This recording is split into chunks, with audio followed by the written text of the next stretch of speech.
Do you feel obligated to say yes to a date you don't really want? A friend and I were talking recently when she shared that women sometimes feel obligated to have conversations or go on dates, especially if they're dating online. Never feel obligated. You don't owe anyone anything, especially someone you haven't met yet. If you're seeking a relationship, your dating should be intentional. Don't just date anyone that asks you out. Make sure you have a reasonable degree of compatibility before you go out. How do you know? You ask questions. Recently, I met a woman online. After a few text messages back and forth, we decided it was time to talk on the phone. During our first conversation, we drifted into both politics and religion. This was because we were reviewing each other's online profile while we were talking.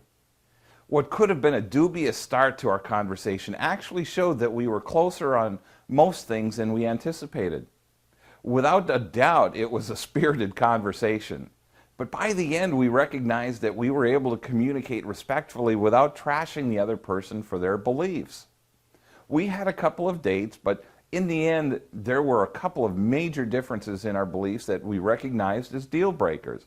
We parted ways, each of us being better for the experience. Either one of us could have tried to forge a relationship out of this because we had so much in common. We both chose to say no because one or both of us would eventually have to compromise our values to maintain this relationship. That's just not worth it. Most women are overwhelmed with messages when they first get online. I rarely meet a woman that isn't overwhelmed with messages for at least the first week she's on a dating site. Everyone is interested in the new kid on the block. Sadly, this attention is as likely to drive you away as being scammed if you're not prepared for it. What do? Are you supposed to answer everyone? You tell your friends, "I can't handle this," and the next thing you know, you shut down your profile and hide it from everyone on the site. Then you decide it's not worth it. It's not worth all the hassle. First, be prepared for the overwhelm. It's more than likely going to happen. Last night I was talking to someone I met online, and we were talking about the fact that she had just signed up on the Farmers Only site at the suggestion of a friend. She was overwhelmed with responses. She was fresh meat on that site. We talked for about half an hour, and during that time, she had no less than a dozen new messages. She is a woman with some slightly old-fashioned views that she needed to be polite and reply to all that messaged her. She was already finding out that that might not be the best course of action here. She was using the wrong strategy. When you decide to date online, choose your online dating site carefully. Take your time and think through your goals and objectives. For most people, using general interest sites like Match, OkCupid, Our Time, etc. are just fine. If you have a specific interest, then you might be wise to look at sites that cater to your interests, such as Christian or Jewish-based sites. In the case of the woman on Farmers Only, it was a bad fit. She's a city girl that has no intention of moving across the country to live on a ranch or a farm. She should not have listened to her friend's suggestion to join that site. It's okay to say no.